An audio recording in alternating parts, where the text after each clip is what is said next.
nous sommes le lundi 6 avril et aujourd'hui on va travailler sur la chlamydiose, donc en lien avec le travail que je vous avais demandé de faire pour aujourd'hui. Alors, donc c'était l'activité 2. Je vous disais que la chlamydiose, c'est l'IST la plus fréquente chez les jeunes. Donc cette bactérie provoque la chlamydiose, donc on parle de la chlamydiae ici. L'IST la plus répandue chez les jeunes, aussi bien chez les filles que chez les garçons, entre 16 et 24 ans. Cette bactérie se transmet lors de rapports sexuels non protégés, par pénétration vaginale ou anale, mais également lors de caresses ou de frottements intimes, donc lorsque les sexes se touchent même sans pénétration, ou quand les mains passent entre les sexes.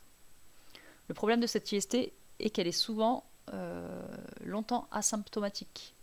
Un traitement antibiotique de moins d'une semaine permet de traiter cette IST.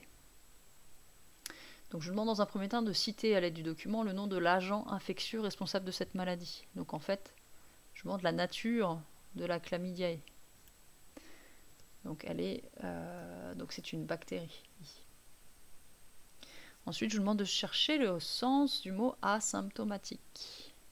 Donc si vous avez bien trouvé, alors il y a le préfixe A, donc A qui supprime, et symptomatique derrière, c'est les symptômes. Donc asymptomatique, ça veut dire qu'il n'y a pas de symptômes. Donc, pas de symptômes apparents et on n'a pas l'impression d'être malade.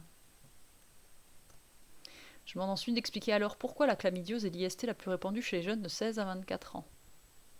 Et bien du coup, comme les symptômes ne sont pas apparents, une personne malade ne le saura pas, donc il se peut qu'elle ne se protège pas lors de rapports sexuels et de ce fait, elle transmettra la maladie. Ensuite, je vous demande de nommer le type de médicament prescrit pour traiter cette maladie. Et là, c'était noté dans le texte, sur la dernière phrase, on prescrit un antibiotique. Et donc les antibiotiques, c'est pour les bactéries. Hein, on ne vous prescrira pas un antibiotique pour un virus, en général c'est inefficace, mais c'est efficace contre les bactéries. Donc, en l'absence de traitement, cette bactérie peut engendrer une stérilité chez la femme. Expliquez ce que cela signifie. Donc une stérilité chez la femme, qu'est-ce que c'est ? Ça signifie qu'elle ne pourra pas avoir d'enfant. Donc, en fait, ça va entraîner une obstruction des trompes de Fallope. Donc, si vous vous rappelez, les trompes de Fallope, c'est à cet endroit-là qu'il y a la fécondation. Donc, les spermatozoïdes vont rencontrer l'ovule au niveau des trompes.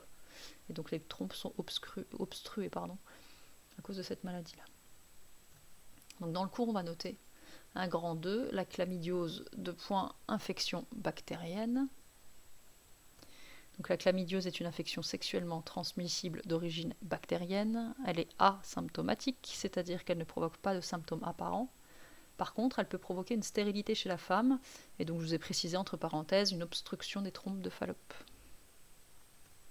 Alors pour le lundi 27 avril, donc je vous demande de faire l'activité 3 qui concerne les caractéristiques des principales IST. Donc on ne va pas regarder toutes les IST dans le détail, mais on va en voir un certain nombre. Donc vous voyez ce document. Je vous demande d'utiliser les informations qu'on a vues sur le sida et la chlamydiose déjà, et que vous alliez sur le site internet là, www.info-ist.fr, et donc avec un / tout-savoir-sur-les-IST. Donc vous aurez le lien dans le document. Je vous mettrai également l'adresse internet sur Pronote, histoire que vous ayez juste à cliquer dessus. Et je vous demande donc de compléter le tableau. Donc pour le sida, vous allez mettre le nom de l'agent infectieux. Donc en général, c'est soit un virus, soit une bactérie. Je vous demande les symptômes. Donc vous allez me les trouver. Quels sont les risques à long terme si l'IST n'est pas soigné ? Alors, pour le sida, c'est un peu particulier, parce qu'il n'y a pas de traitement définitif. Est-ce qu'il existe un vaccin, oui ou non ? Et le traitement, quel traitement on donne ?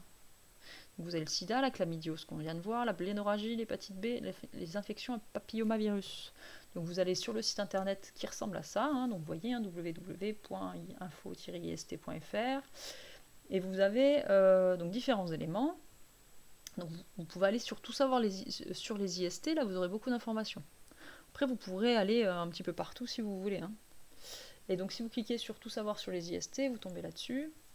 Et donc vous tombez directement sur la blénorragie, donc là vous avez déjà des informations. Et puis vous aurez l'hépatite B ici, papillomavirus, VIH, sida si vous voulez. Vous pourrez cliquer sur la chlamydiose pour avoir l'information. Et puis vous pouvez avoir plein d'autres informations. Je vous invite à fouiller sur ce site-là, vous pourrez apprendre des choses intéressantes. Voilà.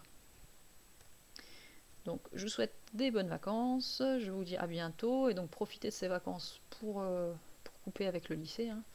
Reposez-vous bien. Et donc on se reverra pas a priori au lycée le 27 avril. Moi j'aurais voulu, mais c'est comme ça.